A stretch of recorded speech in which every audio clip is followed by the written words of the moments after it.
অন্নপূর্ণা ভান্ডার সংক্রান্ত একটা আপডেট দিচ্ছি, যারা এখনও টাকা পাননি তারা কি করবেন? নতুন করে ফর্ম ফিল আপ করতে হবে নাকি কোথাও জমা করতে হবে? কিচ্ছু করার দরকার নেই। আপনাদের কোথাও যেতে হবে না। একটা মাস হিংসেমো না করে, পাশের বাড়ি টাকা ঢুকেছে আমার কেন ঢুকলো না, বাড়ির লোকেদের মাথা না খেয়ে একটা মাস আপনারা অপেক্ষা করুন।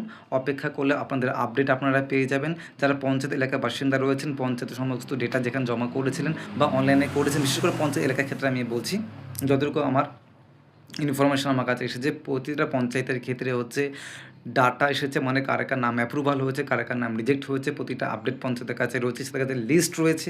সেই লিস্ট অনুযায়ী যদি রিজেক্ট আপনার নাম হয়ে যায়, তাহলে পঞ্চায়েত থেকে আপনাকে ফোন করা হবে। ফোন করে আপনাদের যে ডকুমেন্টসগুলো আপনারা অনলাইন দিয়েছিলেন, Aadhaar card, voter card, PAN card, ration card, যা যা দিয়েছেন, প্রতিটা ডকুমেন্টস হচ্ছে জেরক্স করে আপনাদের পঞ্চায়েতে দিতে হবে। পঞ্চায়েত থেকে ওরা নিয়ে নেবে, দেখে নেবে ঠিকঠাক আছে কিনা। আর দ্বিতীয় কথা হচ্ছে, যদি ভোট দিয়ে থাকেন তো ভালো, আর ট্রাইব্যুনাল করা কিন্তু আবশ্যিক। ট্রাইব্যুনাল না করলে কিন্তু আপনারা করতে পারবেন না, বা আপনারা টাকা পাবেন না। টাকা পেয়ে থাকলে পরের মাস থেকে কিন্তু টাকা আপনারা পাবেন না।